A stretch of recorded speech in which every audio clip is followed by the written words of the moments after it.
Far from the madding crowd. Meeting, parting and reuniting. Gabriel Oak is a young shepherd. With the savings of a frugal life, and alone he has leased and stocked a farm.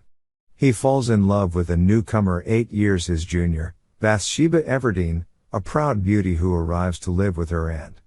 Over time, Bathsheba and Gabriel grow to like each other well enough, and Bathsheba even saves his life once. However, when he makes her an unadorned offer of marriage, she refuses. She values her independence too much and him too little. After a few days, she moves to Weatherbury, a village some miles off. When next they meet, their circumstances have changed drastically. An inexperienced new sheepdog drives Gabriel's flock over a cliff, ruining him. After selling off everything of value, he manages to settle all his debts but emerges penniless. He seeks employment at a hiring fair in the town of Casterbridge. When he finds none, he heads to another such fair in Shottsford, a town about 10 miles from Weatherbury. On the way, he happens upon a dangerous fire on a farm and leads the bystanders in putting it out. When the veiled owner comes to thank him, he asks if she needs a shepherd. She uncovers her face and reveals herself to be none other than Bathsheba. She has recently inherited her uncle's estate and is now wealthy. Though somewhat uncomfortable, she employs him. Bathsheba's Valentine to Boldwood.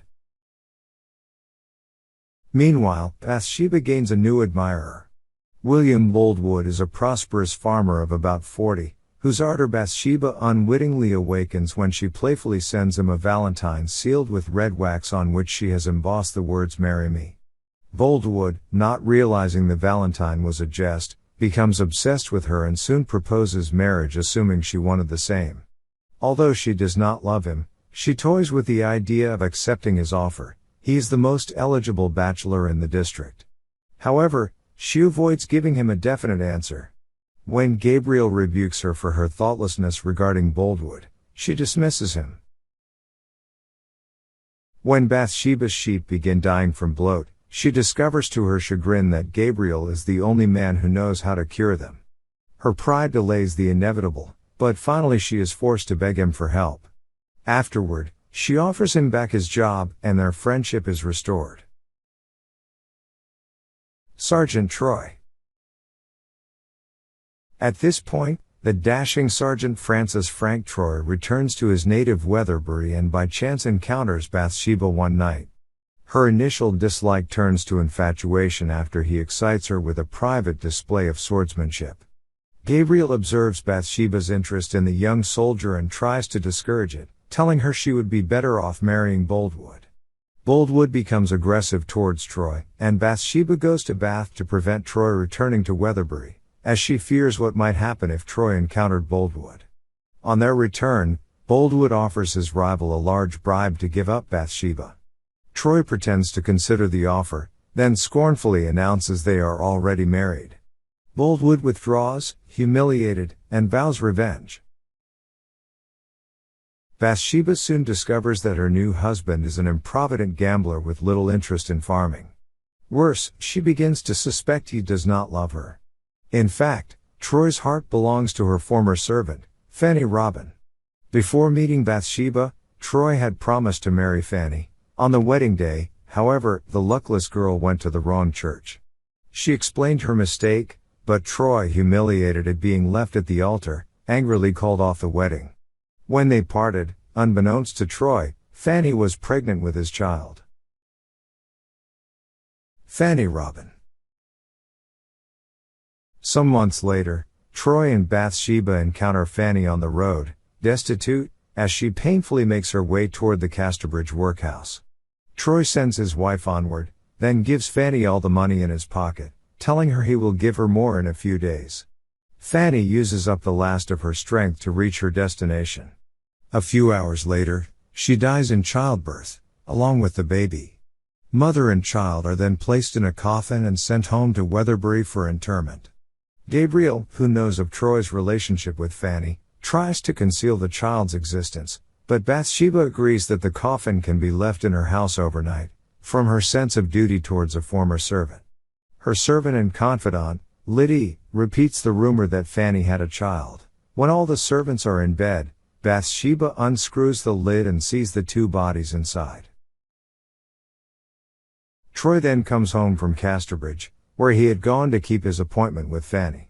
Seeing the reason for her failure to meet him, he gently kisses the corpse and tells the anguished Bathsheba, "This woman is more to me, dead as she is, than ever you were, or are, or can be." The next day he spends all his money on a marble tombstone with the inscription, "Erected by Francis Troy in beloved memory of Fanny Robin." Then, loathing himself and unable to bear Bathsheba's company, he leaves. After a long walk, he bathes in the sea, leaving his clothes on the beach. A strong current carries him away, but he is rescued by a rowing boat. He does not return home, however. Troy returns. A year later, with Troy presumed drowned, Boldwood renews his suit. Burdened with guilt over the pain she has caused him, Bathsheba reluctantly consents to marry him in 6 years, long enough to have Troy declared dead. Troy tires of his hand-to-mouth existence as a traveling actor and considers reclaiming his position and wife. He returns to Weatherbury on Christmas Eve and goes to Boldwood's house, where a party is underway. He orders Bathsheba to come with him. When she shrinks back in shock and dismay, he seizes her arm, and she screams. At this, Boldwood shoots Troy dead and tries unsuccessfully to turn the double-barreled gun on himself. Although Boldwood is convicted of murder and sentenced to be hanged, his friends petition the Home Secretary for mercy, claiming insanity. This is granted, and Boldwood's sentence is commuted to confinement during Her Majesty's pleasure. Bathsheba buries her husband in the same grave as Fanny Robin and their child.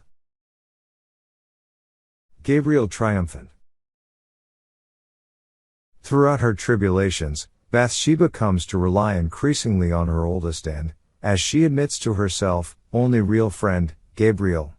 When he gives notice that he is leaving her employ, she realizes how important he has become to her well-being.